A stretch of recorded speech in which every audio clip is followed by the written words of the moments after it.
এই জমিনের ভিতরে আপনার নেতার চরিত্রের বেলায় আল্লাহ পাক কোরআনে আয়াত দেন নাই। আপনার নেতা, আমার নেতা, তোমার নেতা বিশ্বনবী মুস্তাফা, এই স্লোগানটা আমরা দেই যদিও, কিন্তু রাজনৈতিক যখন সময় হয়, ভোটের সময় যখন হয়, আমাদের দুনিয়ার নেতা যেগুলো 24 ঘন্টা চুরির ধান্দায় থাকে, এদের ব্যাপারে আমরা স্লোগান দিই কি জানেন? আমার নেতার চরিত্র ফুলের মতো পবিত্র। দেয় না? সকালে চুরি করে, বিকেলে চুরি করে, মানুষের জায়গা দখল করে, দুর্নীতি করে, ধান্দাবাজি করে, এরপরে আমার নেতার চরিত্র ফুলের মতো পবিত্র। আর নেতাও মনে করে আরে চরিত্র যদি ফুলের মতোই থাকে তো ভালো হওয়া দরকার, কি চোর আরো বড় চোরই হই। এই কারণেই তো 100 কোটি টাকার জায়গায় 1000 কোটি মারে। ওই যে আপনি স্লোগান দিয়েছেন ফুলের মতো পবিত্র, ও তো হয়েছে ওরকমই। এই জন্য স্লোগান হবে আমার নবীর আমার নেতার চরিত্র ফুলের মতো পবিত্র নয়, বরং বিশ্ব নবীর চরিত্র ফুলের চেয়েও পবিত্র। দুনিয়ার কোন নেতার পক্ষের কোন স্লোগান আর হবে। অনেক স্লোগান দিয়েছেন, স্লোগান দিতে দিতে দুনিয়ার মানুষ দেখে গেছে যাদের ব্যাপারে স্লোগান দিয়েছে এগুলো এক একটা চোর ডাকাতে রূপান্তরিত হয়েছে। বনপাড়া রাস্তার মোড়ে 2 টাকার পকেট মারকে পাইলে তো মাইরা ফাটায় ফেলান দাঁতটা, কিন্তু এই সমাজের পরতে পরতে কোটি কোটি টাকার চোররা ঘুরে বেড়ায়, এদেরকে দেখলে 100 বার সালাম দেওয়ার মতো অভ্যাস আমাদের হয়ে গেছে। অথচ এদেরকে বাংলার জমিনে এক একটারে জ্যান্ত পুঁতে ফেলা দরকার ছিল, যেই পরিমাণে জনগণের হক নষ্ট এরা করেছে। কিন্তু এদেরকে দেখলে সালাম দেয়। আবারও সামনে হয়তো এরা আসতে পারে আবার, কারণ ইসলামী আইন ছাড়া, শরীয়তের আইন ছাড়া, ইসলামী রাষ্ট্র ছাড়া যারাই আসবে কোনোদিন দেশ শান্তির মুখ দেখবে বলে আশা করা যায় না। ও চোররাই আসবে। এই কারণে এখন থেকেই চেষ্টা করেন এই দেশটাকে রাসূল সাল্লাল্লাহু আলাইহি ওয়াসাল্লামের আখলাক অনুযায়ী সাজাইতে পারি, এরকম একটা দেশ যেন আল্লাহ আমাদেরকে দান করেন। জোরে বলেন আমিন। সেটা হলো কি? উত্তম চরিত্রের আখলাক।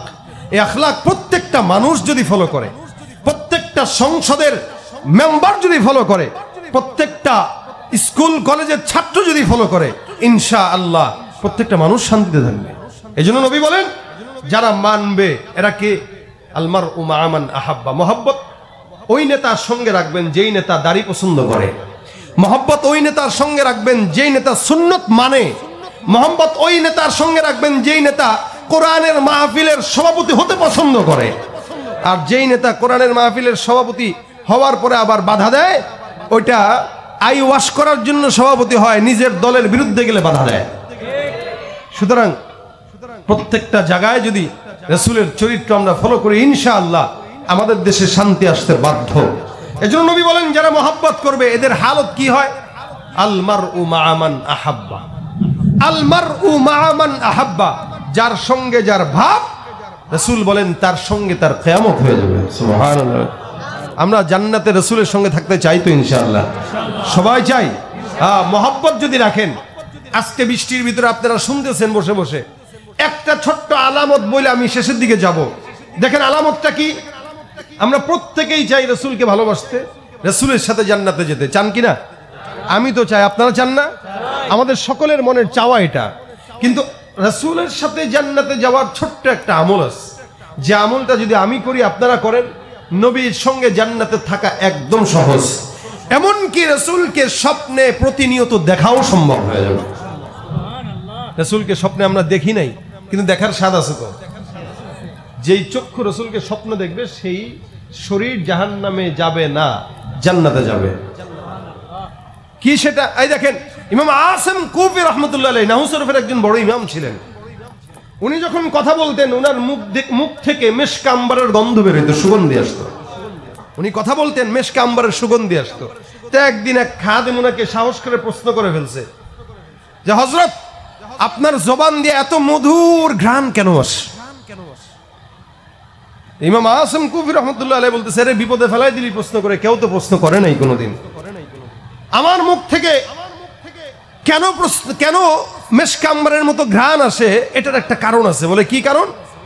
আমি একদিন ঘুমাইলাম, ঘুমের ভিতরে স্বপ্ন দেখলাম রাসূল করিম সাল্লাল্লাহু আলাইহি ওয়াসাল্লাম আসছেন, আমার কপালে, আমার ঠোঁটে, আমার গালে, আমার চোখে রাসূল চুমা খাইছেন স্বপ্নে। সুবহানাল্লাহ। সেদিনের পর থেকে আমি রাসূল সাল্লাল্লাহু আলাইহি ওয়াসাল্লামকে স্বপ্নে জিজ্ঞাসা করলাম, রাসূল আমি এত নালায়েক না খান্দে না চিজ বান্দা, আপনি আমাকে এত মহব্বত করলেন কেন?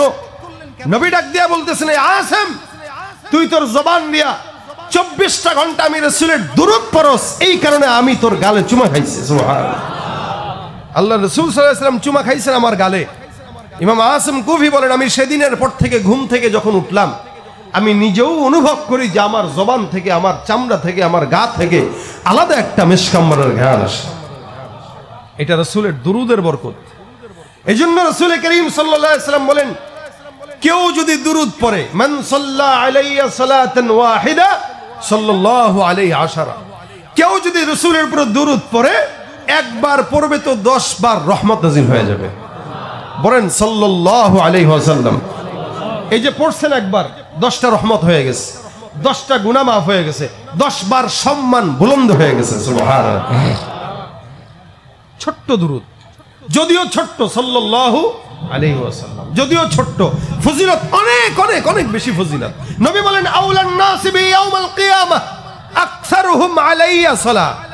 আপনাদের এলাকায় যদি কোনো ভালো একজন সম্মানিত মানুষ থাকে, আপনি যদি তার এলাকায় থাকেন, আপনি বলবেন, জানেন উনি আমার এলাকার।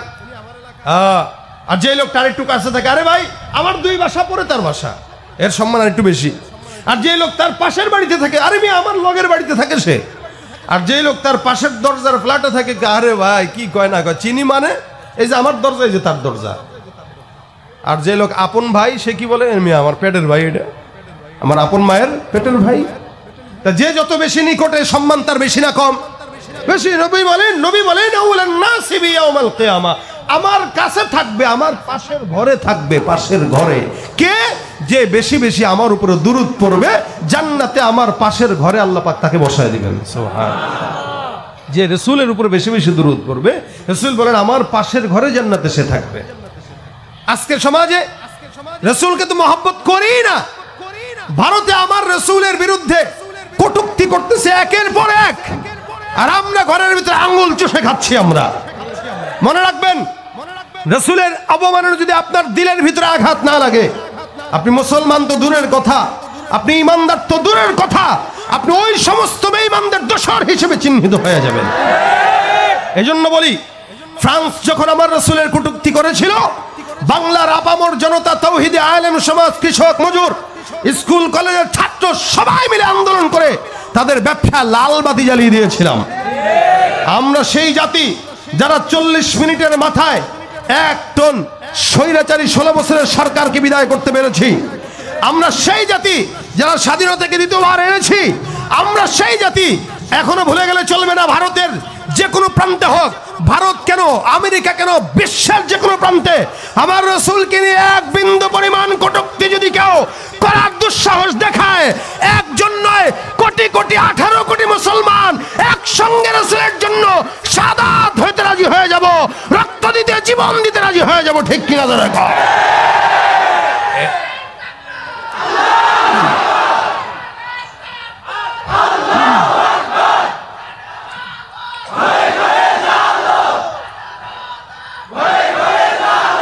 বিশ্বের মুমিন ঘেরাও করো ওদের গদি, ভুলের ক্ষমা না চায় যদি, জোরে হাকো আজান, জোরে হাকো আজান। সবাই সাচ্চা মুসলমান, ঈমান তোমার ধন, নবীর প্রেমে তুমি সাচ্চা মুসলমান, নবীর প্রেমে জাগ্রত তুমি নির্ভীক পালোয়ান, তুমি সাচ্চা মুসলমান, ঈমান তোমার ধন, নবীর প্রেমে জাগ্রত তুমি নির্ভীক পালোয়ান। লিল্লাহে তাকবীর। রাসূলের প্রেমে, রাসূলের জন্য, রাসূলের মহব্বতে নিজের থেকেও যদি রাসূলের প্রতি মহব্বত না থাকে, মুমিন হতে পারবে না। এই জন্য ভাইরা আমার, মহব্বত করতে গেলে, রাসূলের পাশে জান্নাতে থাকতে গেলে আমল কয়টা? একটা, রাসূলের উপরে বেশি বেশি দুরূদ পড়েন, অটোমেটিক মহব্বত তৈরি হয়ে যাবে। নবী করিম সাল্লাল্লাহু আলাইহি ওয়াসাল্লামের নামের মহব্বতের দুরূদ এত ফজিলতপূর্ণ, যত বিপদ আপদ হোক, যত মুসিবত হোক, আপনার মুসিবত যদি পাহাড় সমানো হয়, আপনি ইখলাসের সাথে দিলে ইয়াকিন রেখে দুরূদ পড়ার আমল শুরু করে দেন, ইনশাআল্লাহ বিপদ দূর হয়ে যাবে। বিশ্বাস যদি না হয় আজকে থেকে শুরু করেন। কালকে কোনো বিপদে পড়ছেন, দুরুদ পড়েন, দেখবেন বিপদ দূর হয়ে গেছে। ক্ষেত খামারে ফসল নাই, দুরুদ পড়েন, ফসল হয়ে যাবে। বিবাহ হয় না, দুরুদ পড়েন, বিবাহের ফায়সালা হয়ে যাবে। ব্যবসায় বরকত নাই, দুরুদ পড়েন, বরকত হয়ে যাবে। দুরুদ এমন একটা জিনিস, দুরুদ কেউ পড়বে, রাসূল সাল্লাল্লাহু আলাইহি সাল্লাম বলেন প্রতি শুক্রবারে আমার কাছে বান্দার আমলনামা আমার কাছে ফেরেশতারা পৌঁছায় দেয়। সুবহানাল্লাহ। নাম সহ, বাবার নাম সহ, ঠিকানা সহ সব রাসূলের কাছে পেশ করা হয়। একবার যদি পড়েন, সপ্তাহে একবার রাসূলের কাছে আপনার নাম যাবে, বলে অমুক এলাকার অমুক বাবার সন্তান অমুক নাম আপনার উপরে একবার দুরূদ পড়ছে। আচ্ছা বলেন, এই এলাকার কোনো মানুষ যদি আমার সঙ্গে প্রতিদিন যোগাযোগ রাখে, চিনবো কি চিনবো না? চিনবো। যত বেশি রাখবে তত বেশি চিনবো। ঠিক তেমনই ভাবে আপনি প্রতিনিয়ত সকাল সন্ধ্যা যদি 100 বার করে দুরূদ শরীফ আদায় করেন, আর ইন্তেকালের পরে রাসূল যখন আপনাকে দেখবে সাথে সাথে চিনবে। কেন? ওই যে প্রত্যেক সপ্তাহে আপনি 700 বার তাকে স্মরণ করতেন, রাসূল বলবে এরে আমি ভুলবো কি করে, সে সপ্তাহে 7 দিন আমাকে কল দিত, আমার তো তার কণ্ঠ, তার নাম, তার বাপের নাম সব জানা আছে। আল্লাহ এটা আমার সাথে, এরা আমার পাশের ঘরে জান্নাত দিয়ে দাও। জান্নাতের জায়গা তো আর ছোট্ট না যে 10 জন দিলেই পূর্ণ হয়ে যাবে, কোটি কোটি মানুষ গেলেও ফুরাবে না। সুতরাং দুরূদ শরীফের আমল জবানে উঠায় নেন, প্রতিনিয়ত দুরূদ পড়েন, প্রতিনিয়ত। যখন সময় হয়, হাতের কাজ আছে, পায়ের কাজ আছে, জবানের কোনো কাজ নেই, জবানের কাজ থাকবে একটাই, সাল্লাল্লাহু আলাইহি। হ্যাঁ, লম্বা দুরূদ পড়তে যদি পারেন, দুরূদ শরীফ পড়বেন যেটা নামাজে আমরা পড়ি, আল্লাহুম্মা সাল্লি আলা মুহাম্মাদ ওয়া আলা আলি মুহাম্মাদ কামা সাল্লাইতা আলা ইব্রাহিম ওয়া আলা আলি ইব্রাহিম ইন্নাকা হামিদুম মাজিদ। اللهم بارك على محمد وعلى آل محمد كما باركت على إبراهيم وعلى آل إبراهيم إنك حميد مجيد। এটা যদি পড়তে পারেন তো আলহামদুলিল্লাহ। যদি সময় এতটুকু না হয়, সবর যদি না কুলায়, ছোট্ট দুরূদ সাল্লাল্লাহু আলাইহি ওয়াসাল্লাম, ইনশাআল্লাহ আমি বিশ্বাস করি দুরূদের আমল বাড়ায় দিবেন, দাড়ি জবানে উঠে যাবে ইনশাআল্লাহ। আচ্ছা, জান্নাতে যেতে চান সবাই বলছেন ঠিকই, কিন্তু দাড়ি যদি না থাকে রাসূল কিভাবে চিনবে আপনাকে? কারণ হিন্দুরও দাড়ি নাই, আপনারও দাড়ি নাই। মরার পরে যে আল্লাহরা যদি জিজ্ঞেস করে ফেরেশতারা, আল্লাহ এটা কে, চিনতেছি না, আল্লাহ কব কার মতো দেখায়? কব বুশের মতো দেখায়, হ্যাঁ, ডোনাল্ড ট্রাম্পের মতো দেখায়, পুতিনের মতো দেখায়, যার সাথে মিল আছে তার সাথে দে। আর যদি দাড়ি থাকে সুন্দর, ঈমান আমল একটু কম থাকলেও আল্লাহ পাক বলবেন রাসূলের সঙ্গে যেহেতু মিল আছে, যা রাসূলের সাথে জান্নাত দিয়ে দেয়। অনেক সময় পোশাকের কারণেও অনেক জায়গায় মাফ পাওয়া যায়। এলাকার একজন চোর, যে চোরের পোশাকে আসে, ও যদি চুরি করে ধরা খায়, মাইরটা একটু বেশি খায়। আর যে দাড়ি আর টুপি রেখে পাগড়ি পরে যদি চুরি করে, অন্তত পাগড়ির সম্মানেও মাইরটা কম খাবে। কারণ মানুষ মনে করবে কি, সে আদতে চোর না, অভাবে পরে চোর হয়েছে। ঘুষি দেওয়ার আগে আরে পাগড়ি পরা একটা মানুষকে কেমনে ঘুষি দিবি, পাগড়িটা খোল বা জুব্বাটা খোল, তারপরে মাইর দিয়ে দিটা। হ্যাঁ, এটা কেন? বলে পোশাকের কারণে।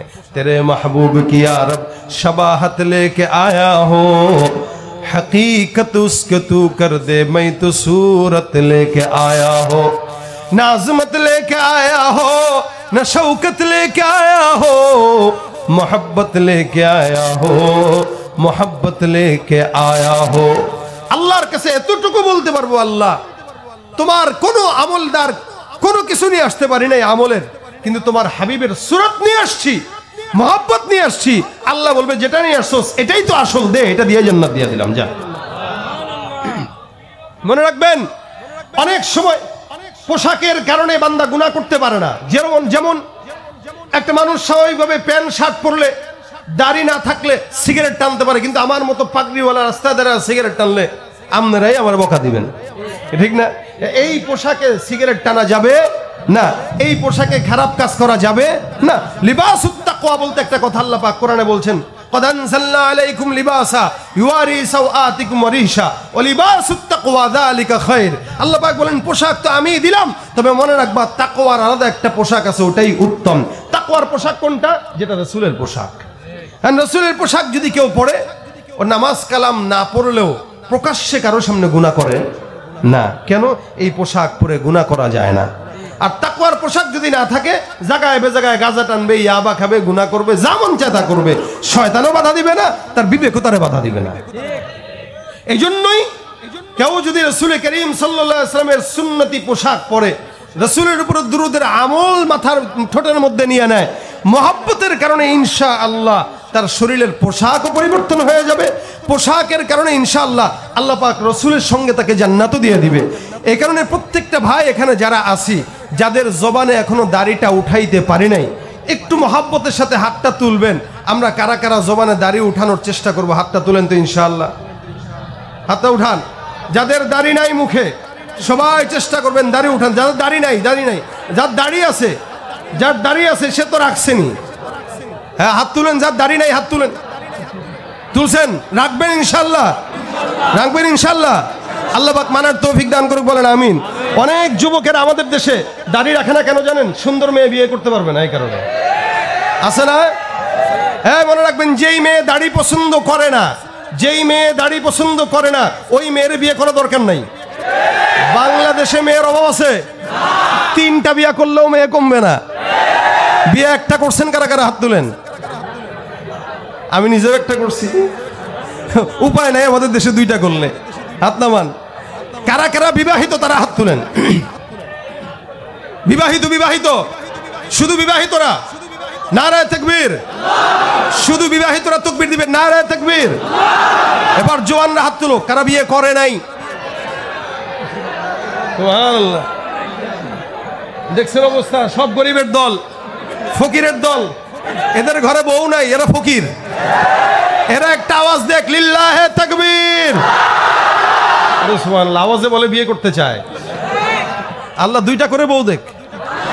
দেখছেন? আমিনও জোরে কয়। মনের ইচ্ছা আছে কিন্তু পারে না।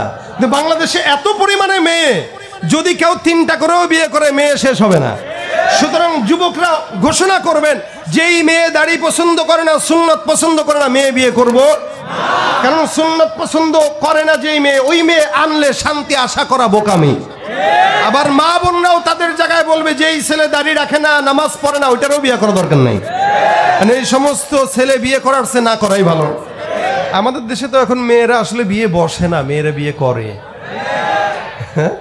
মেয়েরা এখন বিয়ে করে, যার কারণে এখন মেয়েরা স্বামীদেরকে চালায়, আবার মেয়েরাই ডিভোর্স দেয়। আল্লাহ পাক যেন ছেলেদেরকে বিয়ে করার তৌফিক দেয়, আর মেয়েদেরকে বিয়ে বসার তৌফিক দেয়। মেয়েরা বিয়ে করলে খুব ঝামেলা। বিয়ে করা মানে আপনি বউ হয়ে যাবেন আর সে স্বামী হয়ে যাবে আর কি। ঠিকটা হচ্ছে না? যাক, কথা ওইটা না। প্রত্যেকটা যুবক সুন্নাত অনুযায়ী আমল করবো তো ইনশাআল্লাহ। আজকে থেকে নিয়ত করেন, দুরূদ শরীফের আমলটা আমরা সবাই করব।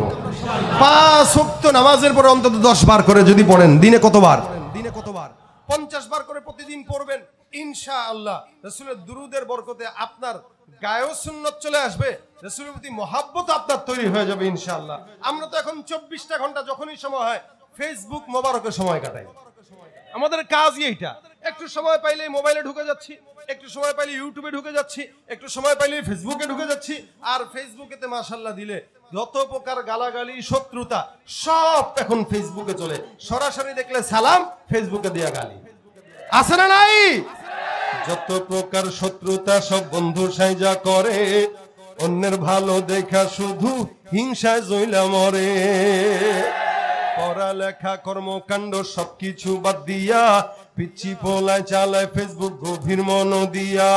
2 বন্ধুর মাঝে যদি ঝগড়া বিবাদ হয়, আর সরাসরি না কইয়া সব ফেসবুকেতেই কয়। ফেসবুক এখন সংসদ আর হাইকোর্ট হইয়া গেছে, আর বকলম সব বলদ গুলাই বিচারপতি হইছে। যখন তখন মন গড়া রায় করে ঘোষণা। আমগো দেশে ফেসবুক আছে, আমগো দেশে ফেসবুক আছে। ডিজিটালে বাংলাদেশে কত কিছু দেখার আছে, দেখতে গেলে শেষ হবে না। অল্প দেখো ভাই, পোলা মাইয়া জোয়ান বুড়া একই রোগে খাইছে ধরা। আধুনিকতার হাওয়া গায়ে লাগছে তাই, যে যাই কিছু বলুক না কেন গায়ে লাগে না। আমরা কিন্তু চালাক জাতি, মোটে ভয় পাই না। আমগো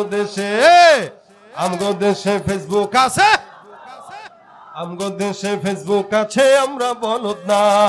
লাইক কমেন্টের শেয়ারের দামটা অনেক বেশি, যে যত লাইক পায় সে হয় তত সেলিব্রিটি। কেউবা আবার লাইক কমেন্টের ভিক্ষার ঝুলি নিয়া মাছের ছবি দিয়াও কইব আমিন লেখেন মিয়া। জুকার মিয়া ফলোয়ারের সুযোগ কইরা দিছেন, তাই ফ্রেন্ড লিস্টে না ঝুইলা থাইকা চুপচাপ থাকবা বসে। কালা মাইয়া ধলা হইয়া প্রোফাইল দেয় ছবি, সেই ছবি দেখা যুবকরা সব হইতাছে আজ কবি।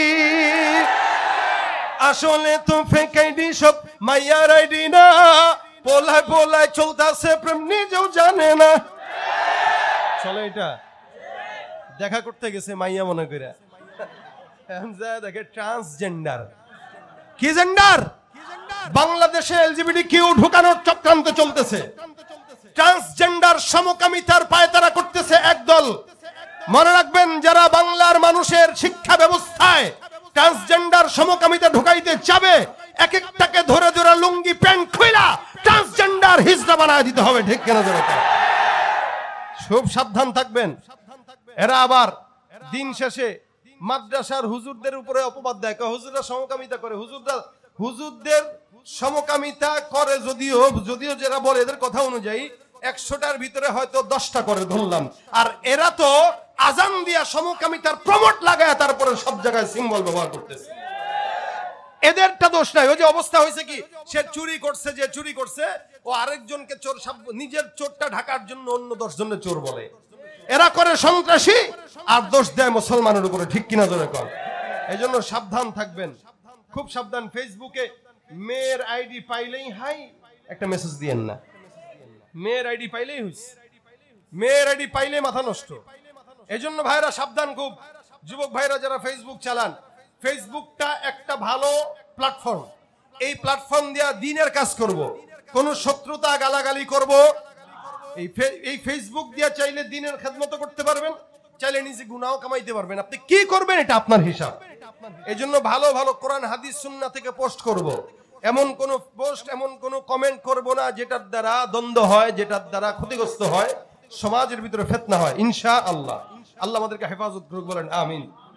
একটা কথা শেষ কি, আমরা সকলেই মিলে আজকের পর থেকে নিয়ে যখন সময় হয়, সুযোগ হয়, জবান দিয়ে একটা আমল করব প্রত্যেকেই, যুবক বৃদ্ধ মা বোন যারা আছেন সবাই মিলে একটা আমল। সেটা কি? দুরূদ শরীফ। বলেন কি? যখন সময় হয় রাসূল সাল্লাল্লাহু আলাইহি ওয়াসাল্লামের শানে দুরূদের আমল আমিও করব, আপনারাও করবেন। ইনশাআল্লাহ আশা করা যায় রাসূলের সাথে জান্নাতে থাকবো। আল্লাহ পাক তৌফিক দান করুন, বলেন আমিন। আজকের এই মাহফিল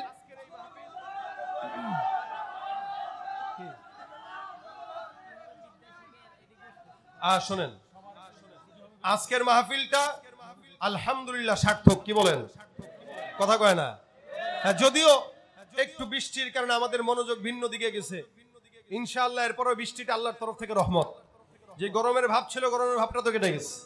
আর বৃষ্টির ভিতরে আলহামদুলিল্লাহ কমিটি এত সুন্দর ব্যবস্থাপনা করছেন। আপনারা ওনাদের জন্য দোয়া করবেন, প্রতি বছর যেন এর চাইতেও চমৎকার আয়োজন করতে পারে। আল্লাহ প্রত্যেকটা যুবককে দিনের খাদেম বানাক। এই যাদেরকে দেখতেছি এদেরকে জবানে দাঁড়িয়ে উঠানোর তৌফিক দান করুন। 5 ওয়াক্ত নামাজি বানায় দেখ। জোরে বলেন আমিন।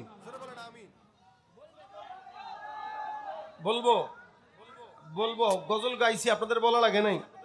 আমি ফেসবুক সচরাচর গাই না, কিন্তু আজকে গেয়ে দিলাম। কারণ আপনাদের এলাকায় আসিও না, কবে আসা হবে জানিও না। যেহেতু আসছি এই জন্য গেয়ে দিলাম।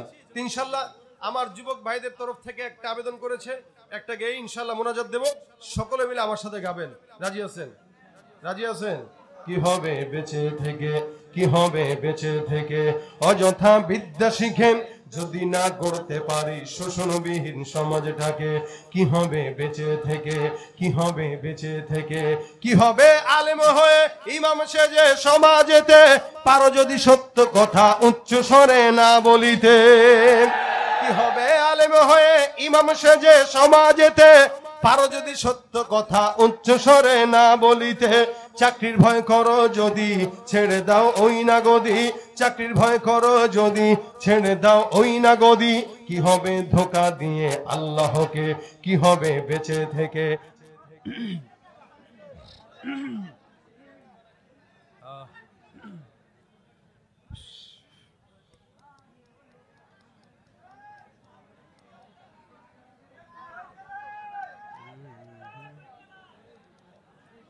কেউ তো কথা বলবে না, কেউ তো কোনো কথাবার্তা বলবে না।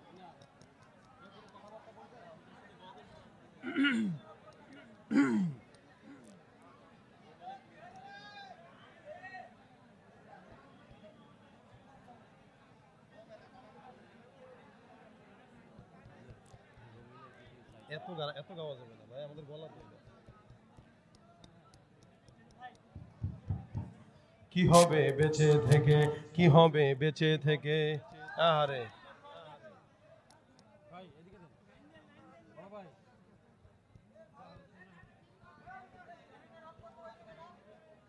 আরে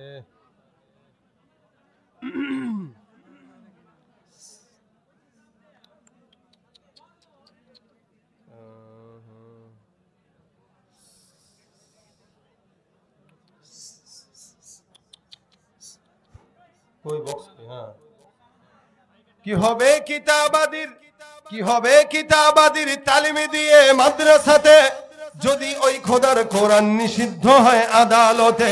কি হবে কিতাবাদির তালিম দিয়ে মাদ্রাসাতে, যদি ওই খোদার কোরআন নিষিদ্ধ হয় আদালতে। কাফনের কাপড় মাথায় ময়দানে আয় ছুটে আয়, কাফনের কাপড় মাথায় ময়দানে আয় ছুটে আয়। কি হবে ধোকা দিয়ে বিবেকটাকে, কি হবে ধোকা দিয়ে বিবেকটাকে। কি হবে বেঁচে থেকে অযথা বিদ্যা শিখে, যদি না গড়তে পারি শোষণবিহীন সমাজটাকে। কি হবে বেঁচে থেকে, কি হবে বেঁচে থেকে, কি হবে বেঁচে থেকে। একে একে শেষ করেছি সবার দেখা হইল শেষ, দেখতে দেখতে গোল্লায় গেল আমার সোনার বাংলাদেশ।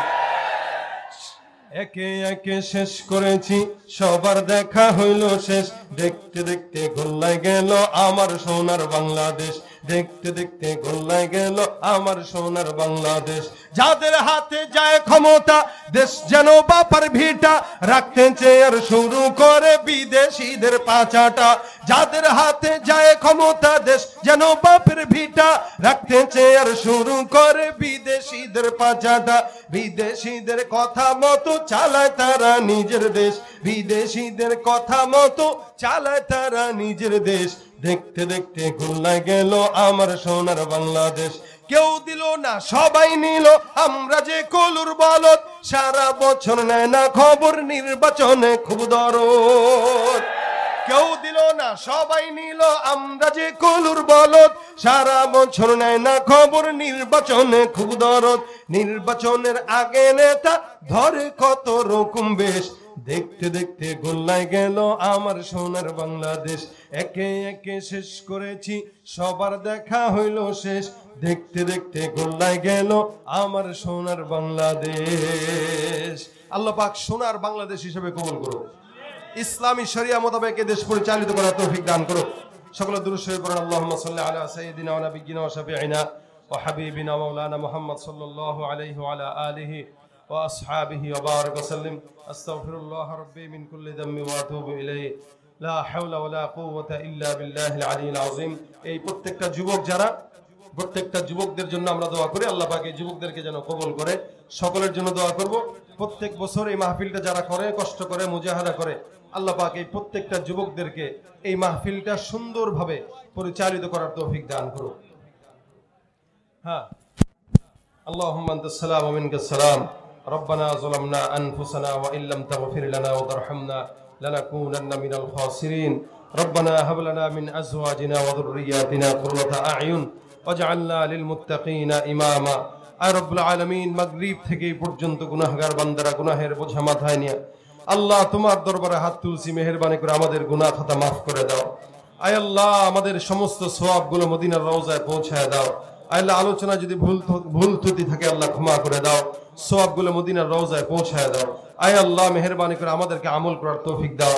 আয় আল্লাহ, যে যুবকরা কষ্ট করে আয়োজন করেছে প্রত্যেকটা যুবককে দিনদার বানায় দাও। আল্লাহ, প্রত্যেকটা যুবককে তুমি দিনদার বানায় দাও। আল্লাহ রাসূলের সুন্নাহ মোতাবেক চলার তৌফিক দান করে দাও। যারা দান সদকা করেছে, সহযোগিতা করেছে, সকলকে আল্লাহ মাফ করে দাও। আল্লাহ, এলাকার উপরে খাস রহমত নাজিল করো। আয় আল্লাহ, মেহেরবানি করে আমাদের সকলের আমাদের ভিতরে যারা অন্ধকার কবরে শুয়ে আছে, মা বাবা, দাদা দাদি, নানা নানি, ভাই বোন, আত্মীয় স্বজন, প্রত্যেকের কবরকে আল্লাহ তুমি জান্নাতের উচ্চ মাকাম দান করো। আমাদের সওয়াবগুলো তাদের কবরে পৌঁছায় দাও। আয় রব্বুল আলামিন, মেহেরবানি করে এলাকার প্রত্যেকটা মা বোনদেরকে পর্দার বিধান মেনে চলার তৌফিক দাও। আয় আল্লাহ, প্রত্যেকটা ঘরে ঘরে তুমি শান্তি দান করে দাও। আয় রব্বুল আলামিন, অসুস্থ যারা আছে সুস্থতার হায়াত দাও। অভাবগ্রস্ত যারা আছে অভাব দূর করে দাও। ঋণগ্রস্ত যারা আছে ঋণ পরিশোধ করার তৌফিক দাও। বিপদগ্রস্ত যারা আছে বিপদ থেকে হেফাজত করো। আয় আল্লাহ, প্রতিকূল আবহাওয়ার মধ্যে আমরা এই কষ্ট করে ভাঙা ভাঙা কণ্ঠে যে কথাগুলো শুনলাম, আয় আল্লাহ যারা সবরের সঙ্গে ভিজে ভিজে বসলো, আল্লাহ সকলকে জাযা খায়ের দান করো। আল্লাহ আমাদের এক একজনের সাথে এক একজনের সম্পর্ক দ্বীনের জন্য তৈয়ার করে দাও। আল্লাহ আমাদের ভিতরে পারস্পরিক মহব্বত তৈয়ার করে দাও। আল্লাহ দূরত্ব দূর করে দাও। আয় আল্লাহ দ্বীনের জন্য, ইসলামের জন্য সকলকে এক হয়ে কাজ করার তৌফিক দান করে দাও। আল্লাহ আমরা অনেক গুনাহ করেছি, আল্লাহ মেহেরবানি করে আমাদের গুনাহ মাফ করে দাও।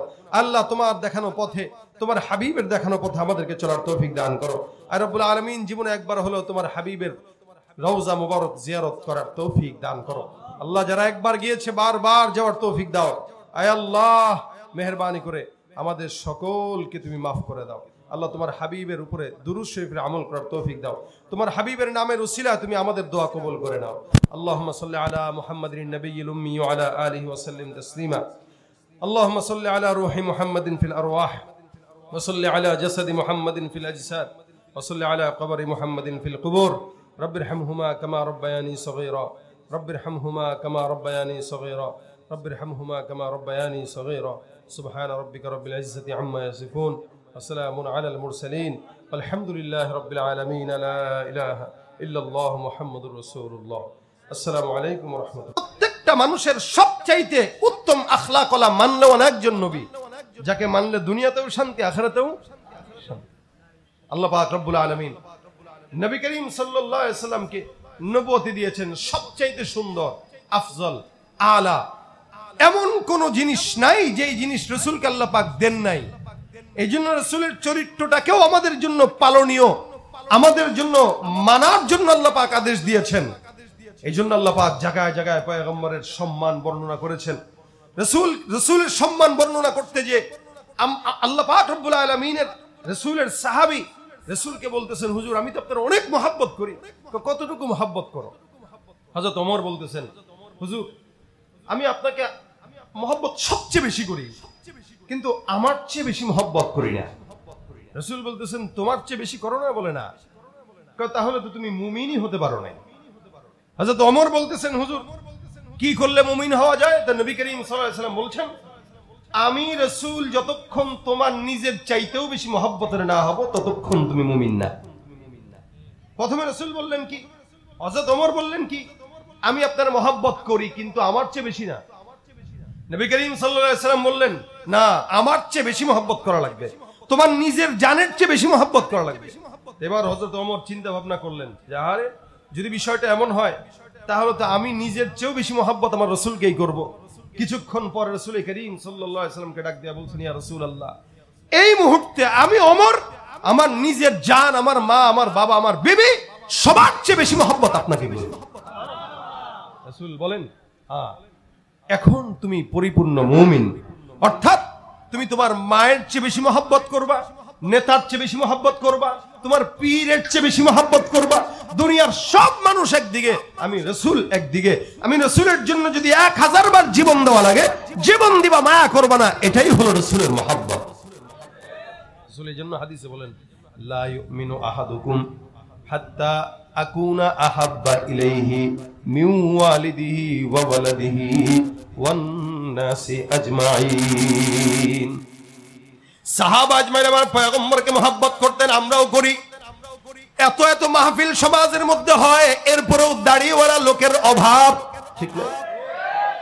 সারা দুনিয়ার জমিনে মাহফিল বাড়ছে না কমছে বলেন তো? বাংলাদেশে অনেক বাড়ছে, অনেক বাড়ছে। প্রত্যেকদিন এক এক এলাকায় মাহফিল, বৃষ্টির ভিতরে শুনতেছেন মাহফিল। এরপরেও যাওয়ার পর আগামীকাল ডার্লিং এর সাথে দেখা করার আগ মুহূর্তে সেভ কইরা তারপরে যাবে দেখা করতে। এত মহব্বত করে কিন্তু দাড়ি রাখে না, এত মহব্বত করে টুপি মাথায় দেয় না, এত মহব্বত করে পাগড়ি পরে না, এত মহব্বত করে এখনো জুব্বা পাগড়ি রাসূলের সুন্নতের পোশাক উঠাইতে পারে না। এই বান্দা যদিও বলে রাসূলকে মহব্বত করে, কিন্তু তার মহব্বতের মধ্যে ভেজাল আছে। আমার আল্লাহ পাক রব্বুল আলামিনের হাবিব ডাক দিয়া বলেন, লা ইউমিনু আহাদুকুম হাত্তা ইয়াকুনা হাওয়াহু তাবাআন লিমা জিতু বি। এ বান্দা, আমি যতক্ষণ পর্যন্ত যা জানি আসলাম এই জিনিসগুলা যতক্ষণ তুমি তোমার ভিতরে না ঢুকাইবা ততক্ষণ বান্দা আমি নবী বললাম তুমি মুমিন হতে পারো নাই। আমি পয়গম্বর কেমনে হাঁটলাম তুমি সামনে হাঁটবা, আমি পয়গম্বর কেমনে চললাম তুমি সামনে চলবা, আমি পয়গম্বর কিভাবে ঘুমাইলাম তুমি সেভাবে ঘুমাইবা। আচ্ছা বলেন তো, রাসূলের ঘুম আর বান্দার ঘুমের মধ্যে পার্থক্য আছে না নাই? রাসূলের খাওয়ার আমাদের খাওয়ার মধ্যে পার্থক্য আছে না নাই? আর রাসূলের ঘুমানো আমার ঘুমানো, রাসূলের ইবাদত আমাদের ইবাদতের মধ্যে পার্থক্য আসমান আর জমিন। আল্লাহ রাসূল সাল্লাল্লাহু আলাইহি ওয়াসাল্লামের এগুলো নবুয়তের পরেই হয়েছে, বিষয়টা এমন না। জন্মের পর থেকে আমার পয়গম্বর যে নবী, আল্লাহ পাক প্রত্যেকটা কাজে কর্মে পয়গম্বরের ভিতরে এগুলো ঢুকিয়ে দিয়েছেন। সুবহানাল্লাহ। আমিনা ডাক দিয়া বলেন, পয়গম্বর মুহাম্মদ যে নবী হবে বা কিছু একটা হবে এটা আমি আগেই বুঝছি। কিভাবে বুঝলেন? এ মুসলমান, আপনার আমার জন্ম যখন হয়, জন্ম যখন গ্রহণ করি, আমাদের জন্ম গ্রহণ করা অবস্থায় আমরা নাপাক থাকি নাকি পবিত্র থাকি? হ্যাঁ, নাপাক থাকি। মা আমিনা ডাক দিয়া বলে, মুহাম্মদ যখন জন্মগ্রহণ করে আল্লাহ পাক তাকে পুত পবিত্র অবস্থায় জমিনের মধ্যে পদার্পণ করেন। সুবহানাল্লাহ। আমি আপনি জমিনের মধ্যে এমনি এমনি নামি। আমিনা ডাক দিয়া বলে, জানো মুহাম্মদ যখন জমিনের মধ্যে পদার্পণ করলো, জন্মগ্রহণ করলো, আল্লাহর নবী মুহাম্মদ সিজদারত অবস্থায় জমিনের মধ্যে আসলো। শুধু তাই নয়, আল্লাহর হাবিব সাল্লাল্লাহু আলাইহি ওয়াসাল্লাম আপনার মতো আমার মতো সাধারণ কেউ না, নবী যে, যার কারণে আল্লাহ পাক তার সমস্ত কিছু নবুয়তি ভাবে দুনিয়ার জমিনে আগমন করেছেন। মুহাম্মদ যখন বাচ্চাকালে 2 বছর বয়স যখন কথা শিখে, আপনার আমার সন্তান যখন কথা শিখে, তখন সর্বপ্রথম কথা কোনটা থাকে বলেন তো? মা অথবা বাবা অথবা দাদা। আমিনা ডাক দিয়া বলে, মুহাম্মদ যখন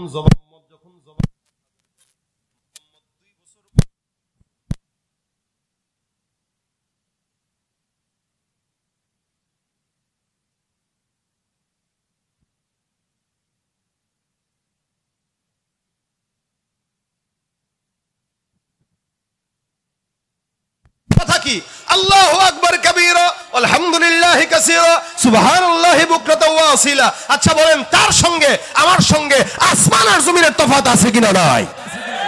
এটাই হলো আমার পয়গম্বরের সম্মান। আবু তালেব ডাক দিয়া বলে, মুহাম্মদ সাধারণ কেউ নয়। আবু তালেব পয়গম্বরের চাচা। একদিন শাম দেশে গেলেন ব্যবসা করার জন্য। আওয়াজ কি বোঝা যায়? আওয়াজ বোঝা যায়? আল্লাহু আকবার। আবু তালেব মুহাম্মদকে একদিন শাম দেশে নেবেন ব্যবসার জন্য।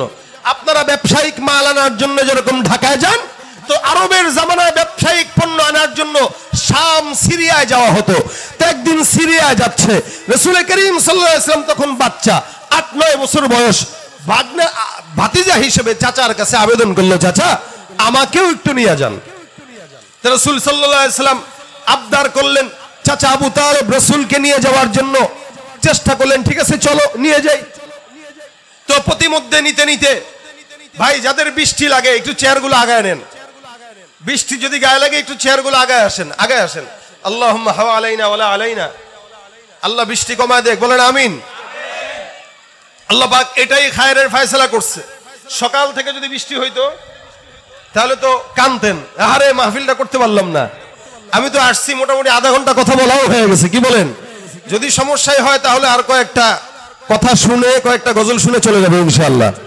ঠিক আছে ইনশাআল্লাহ। আমাদের আফসোস নাই তো নাকি? আমরা করছি আলহামদুলিল্লাহ, আলোচকরা আসছে, আমি নিজে আসছি।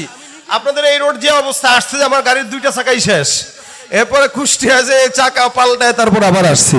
তো সুতরাং আল্লাহ যে আমাকে আনছেন, আলহামদুলিল্লাহ। আপনারা যে বসছেন, এবার জোরে সোরে বলেন আলহামদুলিল্লাহ।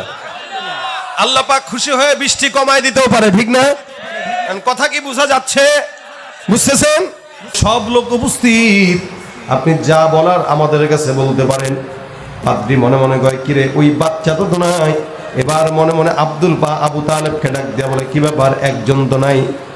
আবু তালেব ডাক দিয়া বলে, একজন যে নাই সে আমার ভাতিজা, বাচ্চা মানুষ, তার দরকার না, আপনি আমাদের কাছে বলেন। পাদ্রী মনে মনে কয়, আরে মোল্লা চিনলি খাইনি, কার উসিলায় মোল্লা চিনলি না? মোহাম্মদের উসিলা দাওয়াত খাইলি, দাওয়াত পাইলি, এখন মোহাম্মদ ছাড়া দাওয়াত খাইতে চাস, প্লেটের মধ্যে খানা জুটবে না। যাও যাও তাড়াতাড়ি ভাতিজা তোমার ছেলে মোহাম্মদ রে ডাক দাও। আবু তালেব মোহাম্মদ রে ডাক দিয়ে বসায় দেয়। এবার খাবার দাবার শেষ হয়ে গেল। পাদ্রী ডাক দেয়া বলে, আবু তালেব তোমার সঙ্গে মোহাম্মদের সঙ্গে গোপন কিছু আলাপ আমাদের সঙ্গে তোমাদের গোপন কিছু আলাপ আছে, এই আলাপগুলো তোমার সঙ্গে আমি একটা গোপন ঘরে যেয়ে করতে চাই। মোহাম্মদকে নিয়ে আবু তালেব ওই পাদ্রী সহ সুন্দর করে চলে গেলেন। এবার আবু তালেবকে পাদ্রী ডাক দেয়া বলে, মোহাম্মদের সঙ্গে কয়েকটা কথা আছে। আবু তালেব মনে মনে কয়, এতটুকু বাচ্চার সঙ্গে আবার কি আলাপ মারবো, আমার তো বুঝে আসে না। পাদ্রী ডাক দেয়া বলতেছে, আবু তালেব, মোহাম্মদ এই বাচ্চাটার নাম কি? ততক্ষণ পর্যন্ত পাদ্রী জানে না বাচ্চার নাম কি। এবার ডাক দেয়া বলতেছে, বাবু তোমার নাম কি? আল্লাহর নবী সাল্লাল্লাহু আলাইহি সাল্লাম ডাক দেয়া বলে, আমার নাম মুহাম্মদ। রাসূল সাল্লাল্লাহু আলাইহি সাল্লাম তখনও নবী হয় নাই। পাদ্রী এবার মোহাম্মদ নাম শোনার পর ডাক দেয়া মনে মনে কয়, আরে আলহামদুলিল্লাহ, আমি যেই জিনিস বোঝার জন্য জিজ্ঞাসা করলাম হুবহু এই বাচ্চার সঙ্গে ওই নবীর নাম মিলে গেছে। আমার নাম মোহাম্মদ। আবু তালেবকে এবার পাদ্রী জিজ্ঞাসা করে, বাচ্চা তোমার কাছে আমি যেই যেই প্রশ্নগুলো করব তুমি কসম খায় বলো, লাত উজ্জার কসম, তুমি লাত উজ্জার কসম খায় বলো, সব কথা তুমি সত্য বলবা। মোহাম্মদকে কিসের কসম খাইতে বলে? বলে লাত আর উজ্জা। তখনকার জামানায় মানুষগুলো কসম খাইতো, আফারাআইতুমুল লাত ওয়াল উজ্জা, লাত আর উজ্জা মানাত, এগুলোর কসম খাইতো। মোহাম্মদ ডাক দেয়া বলে, এই পাদ্রী মহোদয় বুঝবেন, আমি মোহাম্মদ লাত উজ্জার নামে কসম খাই না। আমি কসম যদি খাওয়া লাগে আমি আমার আল্লাহ পাক রব্বুল আলামিনের নামে কসম খাই। সুবহানাল্লাহ। আমার কাছে কসম যদি দেওয়া লাগে কার নামে দিবেন? আল্লাহর নামের কসম। পাদ্রী বলে, আলহামদুলিল্লাহ, এটাও মিলে গেছে, কারণ আমি যার সঙ্গে তাকে মিলাইতে চাই ও কোনোদিন আল্লাহর কসম ছাড়া কারো কসম খাবে না। মুহাম্মদুর রাসূলুল্লাহকে এবার ডাক দেয়া বলতেছে, না এ বাচ্চা, বুঝলাম এটাও মিলে গেল, বলো দেখি তুমি যখন ঘুমাও কেমনে ঘুমাও? এবার মোহাম্মদ ডাক দেয়া বলতেছে, আমি আবার কেমনে ঘুমাই? আমার যখন ঘুম আসে আমি কিবলার দিকে মাথা দেই, মাথা দিয়া সুন্দর করে ডান কাত হয়ে আমি আমার আল্লাহর নামে শুয়ে ঘুমাই। আচ্ছা, তখন তো রাসূল নবী হয় নাই, সেই কথা পাইলো কোথায়? ডান কাত হয়ে ঘুমাইতে হবে জানলো কোথায়? আবার মাথাও দিতে হবে এক জায়গায়, জানলো কোথায়? পাদ্রী মনে মনে বলতেছে, হ্যাঁ এটাও মিলে গেছে। সুবহানাল্লাহ। এবার পাদ্রী ডাক দেয়া বলতেছে, মাশাআল্লাহ, সব তো মিলে গেছে। আবু তালেব বলে, কি মিলাইতেছেন বুঝলাম না তো। তো বুঝবেন বুঝবেন, কি নিয়ে যে ঘুরেন নিজেও বুঝেন না। আপনি জানে নিয়ে আসছেন ও যে কি, এটা আপনি নিজেও কল্পনা করতে পারতেছেন না। পারলে সিরিয়ায় তাদের কোনোদিন নিতেন না। এবার মোহাম্মদকে প্রশ্ন করতেছে, আখেরি প্রশ্ন, আচ্ছা তোমার এ কে হয়, বাবা নাকি? আবু তালেব কয়, আরে এগুলো কি প্রশ্ন করে, আমার ছেলে। ভাতিজাই তো, চাচা তো বাপের মতোই। আবু তালেব বলতেছে, আমার ছেলে হয়। পাদ্রী ডাক দিয়া বলতেছে, না, এতক্ষণ যে আলামত গুলো দিল এই আলামত গুলো বলতেছে সে কোনোদিন আপনার ছেলে না, তার বাবার নাম আবু তালেব নয়, বরং আব্দুল্লাহ হওয়ার কথা। সুবহানাল্লাহ। এবার কথা যেটা বলা পাদ্রী নিজে বলে দিল। আবু তালেব ডাক দিয়া বলে, আপনি কেমনে বুঝলেন? কারা বুঝার আরেকটা আলামত বাকি আছে, পরে বলতেছে। এ বাচ্চা মোহাম্মদ, আল্লাহর ওয়াস্তে দয়া করে তুমি তোমার পিঠের চাদরটা সরায় দাও।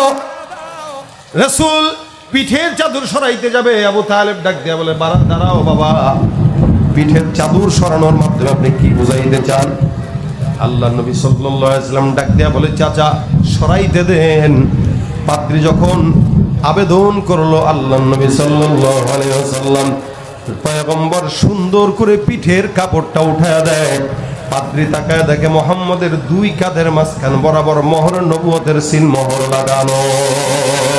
মুহাম্মদ হামিদে হামদে খুদা বস, খুদা মদহে আফরি মুস্তফা বস, মুহাম্মদ আজ তুমি খাম খুদার, খুদায়া আজ তুহব্বে মুস্তফার। কত সম্মান আল্লাহ পাক আমার রাসূলকে দান করছে। আবু তালেব পাদ্রী দুজন মিলে তাকায় দেখে মাঝখান দিয়ে মোহরে নবুয়তের সিল লাগানো আছে। এবার পাদ্রী ডাক দিয়া বলতেছে, আবু তালেব আপনি জানেন আমি কিভাবে মুহাম্মদকে বুঝলাম?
এখনই জেনারেটর চালু করবে, আপনারা সবাই বসেন। আল্লাহ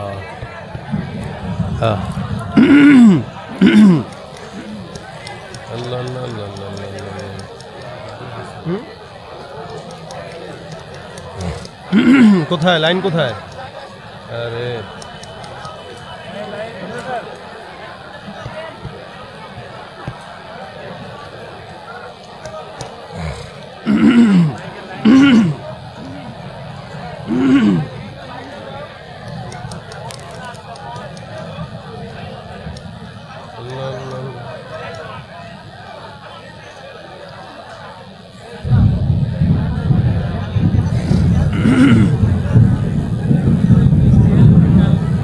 বুদ্ধি করে ত্রিপাল দিছিলেন, নইলে কি হইতো?